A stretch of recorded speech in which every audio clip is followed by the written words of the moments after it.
visto do céu.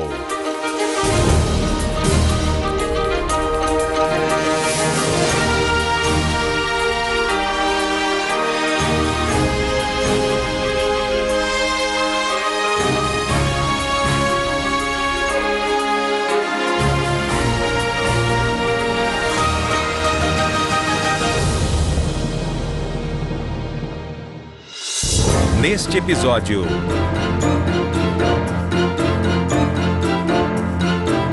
Bélgica.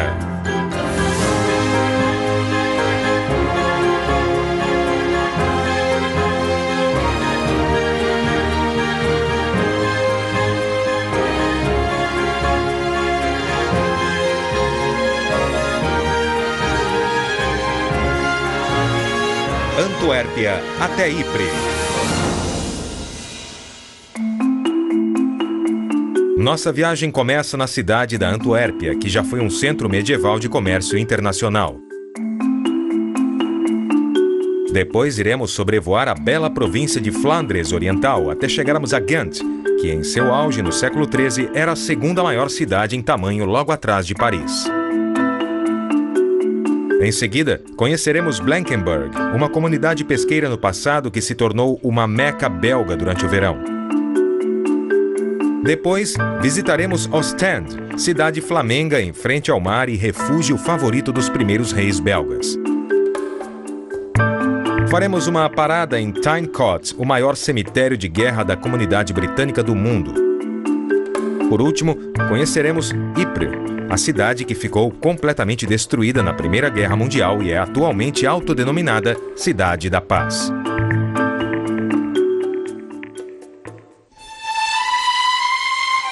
Com 500 mil de habitantes, Antuérpia é a maior cidade da região de Flandres, na Bélgica.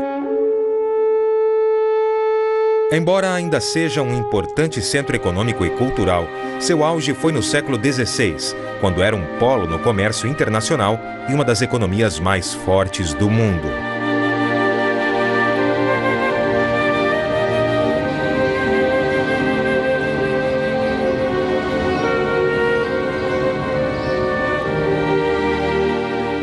Estruturas imponentes, como a Catedral de Nossa Senhora, são um testemunho da riqueza da cidade no passado.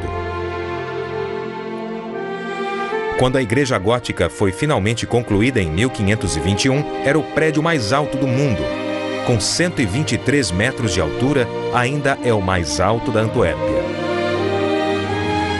Com mais de 320 mil turistas por ano, a catedral é hoje considerada pela Unesco Patrimônio Mundial. A Torre da Igreja se destaca sobre o mercado, uma praça para pedestres rodeada de casas de associações medievais. Durante a Era de Ouro da Antuérpia, trabalhadores dos mais variados setores se organizavam em associações para maximizar o poder político e os lucros. Hoje elas servem de lojas, residências e restaurantes. Este prédio de 500 anos é Flaushaus, ou Salão dos Açougueiros. Um mercado de carnes existia aqui desde o século XIII, mas o boom econômico da Antuérpia, 300 anos depois, forçou a Associação de Açougueiros a triplicar o tamanho da construção. A cidade teve um passado variado. E embora nunca tivesse recuperado a importância que teve um dia, a Antuérpia continua sendo um local movimentado. Aqui tem uma estação à altura, como teria em qualquer cidade grande. Esta é a estação central da Antuérpia. A estrutura é considerada por muitos o melhor exemplar belga de arquitetura em uma estação ferroviária, e é comparada com a maior do mundo. Embora a importância econômica da Antuérpia tivesse diminuído no século XVII, iniciativas artísticas como o Parque de Esculturas de Middelheim serviram nos últimos anos para renovar a imagem da cidade como centro cultural e da moda.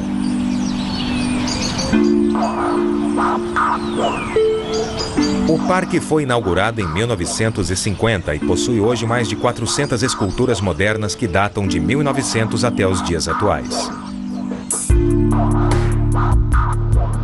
Próximo dali fica o Porto de Antuérpia.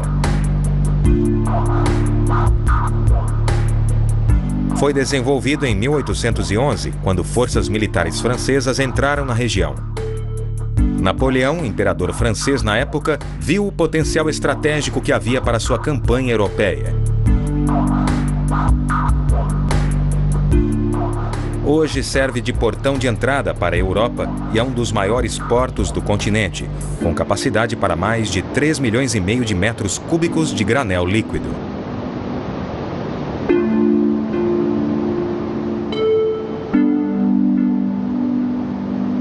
Saindo da província da Antuérpia, entramos no coração de Flandres, onde o cultivo de flores é um grande negócio.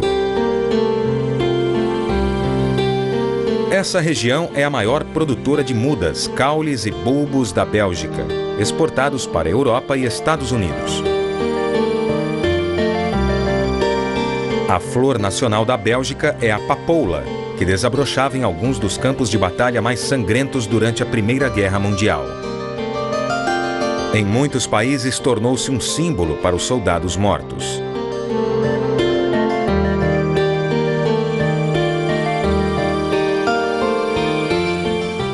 Acompanhando o trem que segue para a cidade de Ghent, temos a oportunidade de admirar a paisagem moderna de Flandres. Na verdade, existe uma antiga fronteira cultural com a região sul da Bélgica falante da língua francesa.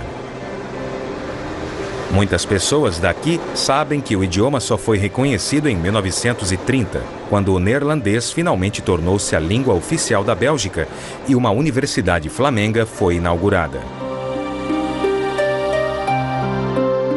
Até hoje, a maioria dos 6 milhões de falantes do neerlandês na região de Flandres se considera flamenga, não belga.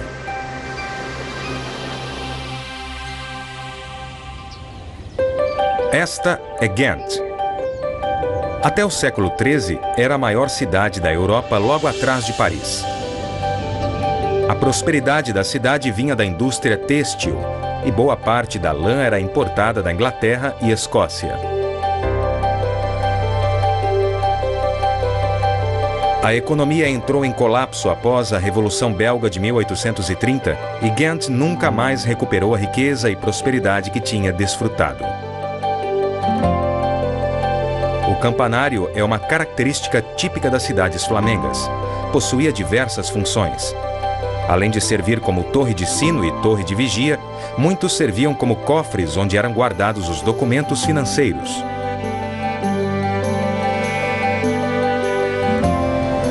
Na Idade Média, os lordes concediam privilégios ao povo, organizando mercados e vendendo suas mercadorias. Em troca, os lordes recebiam dinheiro ou a promessa de um serviço armado por parte dos habitantes. Os acordos redigidos eram guardados por trás das grades nesse campanário. Outra atração turística é o Castelo de Gravenstein. A estrutura atual foi construída em 1180. Era a residência oficial do Conde de Flandres até ser abandonada quando a cidade perdeu prestígio. Por um curto período, uma fábrica de algodão funcionou no local durante a Revolução Industrial. Quando uma demolição já estava programada, a cidade de Ghent felizmente comprou a propriedade e iniciou o trabalho de reforma. No castelo existe hoje um museu com instrumentos de tortura, dentre outros motivos porque a praça adjacente foi um dia local de execuções públicas. No centro histórico da cidade fica a Catedral de São Bavão do século XV, que leva o nome de um nobre local que deu toda a sua fortuna aos pobres e tornou-se um monge. A parte interna ficou quase toda destruída em 1566, durante um período conhecido como Fúria Iconoclasta, quando os calvinistas destruíram obras de arte de muitas igrejas da região. Muitos desses trabalhos foram substituídos mais tarde por obras de artistas belgas famosos, como Jan van Eyck. Os canais serviam de artérias do comércio por toda Ghent. Foi a construção desses canais que levou à prosperidade da cidade na Idade Média. Eles passavam por todos os setores importantes da cidade e eram como autoestradas no século XIII.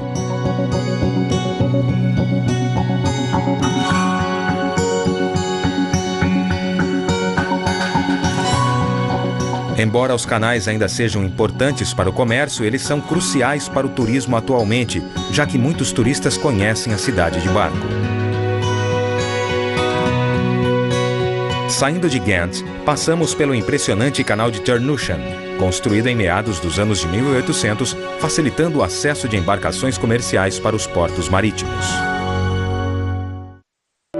Mas hoje em dia a viagem ao litoral ficou bem diferente. Construída em 1956, a Via Expressa E40 passa ao lado de Ghent. Provavelmente é a estrada mais importante de Flandres, pois liga a capital, Bruxelas, com a famosa cidade de Ostende, banhada pelo Mar do Norte, para onde iremos. Contrastando com o sul montanhoso, o norte da Bélgica é plano, principalmente quando avançamos para a província de Flandres Ocidental. É a única província belga que faz fronteira com a Holanda e a França. Por motivos que veremos a seguir, essa também é uma região que atrai muitos turistas do país. Nossa primeira parada é em sua maior cidade, Bruges. Teve grande importância econômica durante centenas de anos, principalmente devido ao acesso fácil para o Mar do Norte. Foi fortificada primeiramente pelo Conde de Flandres no século IX como defesa contra invasões dos vikings e logo se tornou um polo da indústria têxtil no século XIII. Embora a localização da cidade fosse fundamental para o êxito comercial, foram as inovações monetárias que realmente impulsionaram a economia de Bruges. Letras de câmbio e cartas de crédito fizeram deste lugar um dos mercados financeiros mais sofisticados do mundo na época. Acredita-se também que a primeira bolsa de valores do mundo tenha sido estabelecida aqui no ano de 1309. Apelidada de Veneza do Norte, sempre existe um canal por perto em Bruges. Praticamente vazios hoje em dia, os canais ficavam repletos de embarcações mercantes no passado, que entravam e saíam das guildas construídas às margens dos canais. O rio Raia, que corria por Bruges, foi transformado ao longo de centenas de anos para criar um acesso fácil pela água para os mercados e casas de comércio. Aqui, toda a economia dependia da navegabilidade e boas condições dos canais.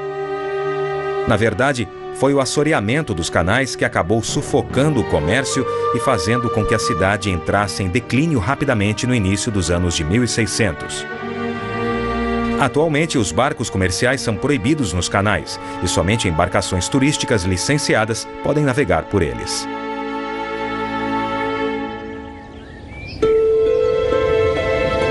Um dos muitos tesouros ao longo dos canais de Bruges são os Cesshau's, ou portas de eclusas. Era daqui que o sistema de comportas era operado, permitindo que as embarcações entrassem em diferentes setores dos canais. Provavelmente, o operador da comporta, que realizava a tarefa o dia todo, chegou a morar no local. Devido à sua grande riqueza, a cidade de Bruges foi cuidadosamente fortificada no período áureo. Um exemplo dessa fortificação encontra-se aqui. É o Ghent-Poort, um dos 4 portões medievais de defesa remanescentes que controlavam o comércio dentro e fora da cidade. Situado na estrada para Ghent, era provavelmente o portão mais importante.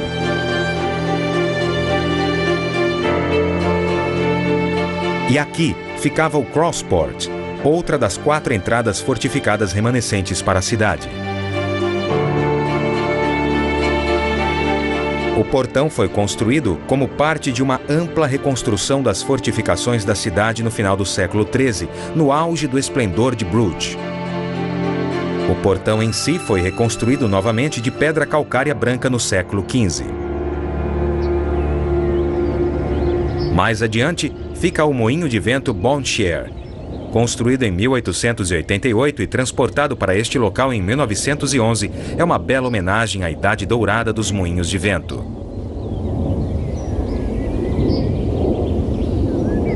A construção mais alta da cidade é a Igreja de Nossa Senhora.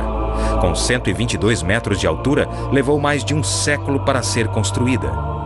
Dentro dela, há muitos tesouros artísticos, como obras em mármore de Michelangelo.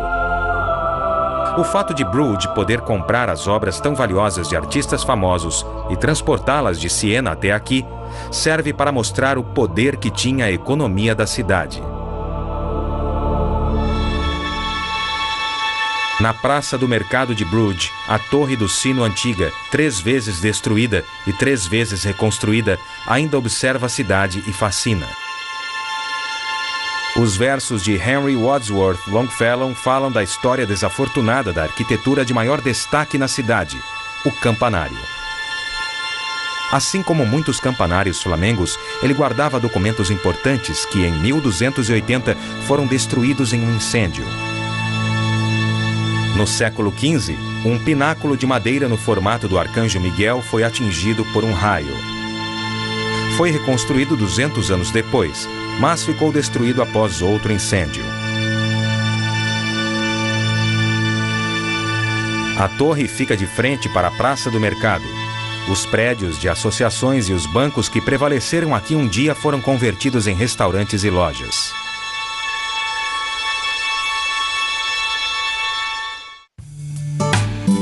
Saímos de Bruges pelo canal de 23 quilômetros que atravessa as planícies até o litoral belga.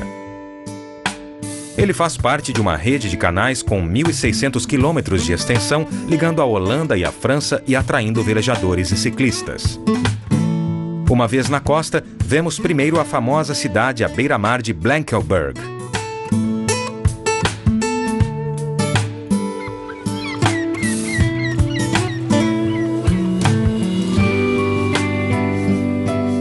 A população é de apenas 20 mil habitantes, mas no verão a cidade recebe um grande número de belgas que vêm do interior para desfrutar do sol e da areia.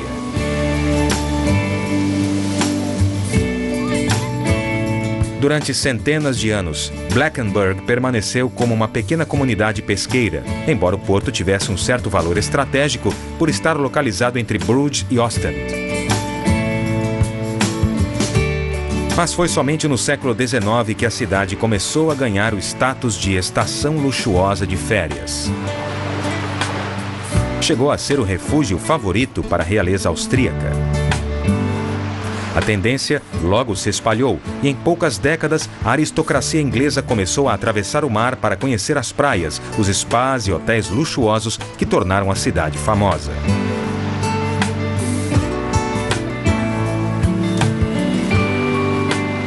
Hoje, essa praia não é mais exclusiva para os ricos e nobres.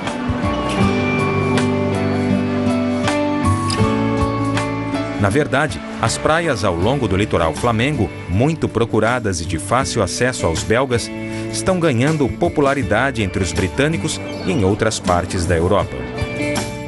Ao todo, são 13 resorts ao longo de uma faixa de 60 quilômetros de praias douradas. Surf, spas e frutos do mar são alguns dos atrativos nesse litoral salpicado de hotéis, apartamentos, vilas, chalés, complexos turísticos e áreas de camping. Avançamos agora para o interior até o local de algumas das batalhas mais sangrentas da Grande Guerra entre 1914 e 1918. No cemitério de Tyne-Cot estão enterrados quase 12 mil soldados da comunidade britânica que lutaram aqui, na frente ocidental. Nas proximidades, um hospital foi improvisado para tratar os feridos, mas conforme aumentava o número de mortes, aumentava também o número de enterros, e hoje Tyne-Cot é o maior cemitério da comunidade britânica no mundo. Mais de 8 mil túmulos são de soldados não identificados. Nas lápides está escrito apenas "Conhecido de Deus". Quando o rei Jorge visitou o cemitério em 1922, ele disse: Eu já me perguntei muitas vezes se existem na Terra defensores mais fervorosos da paz do que essa multidão de testemunhas silenciosas da desolação da guerra.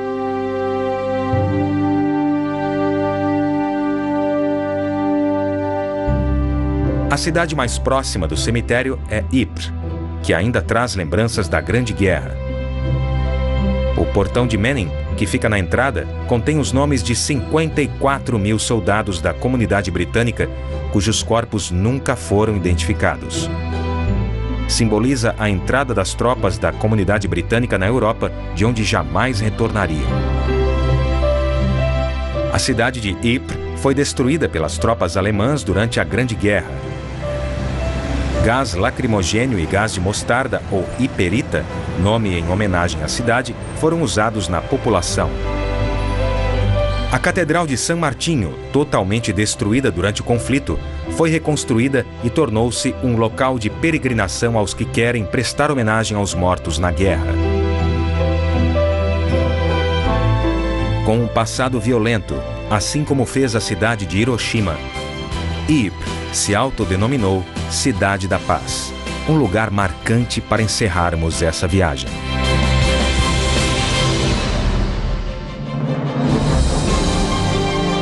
Versão brasileira, DPN Santos.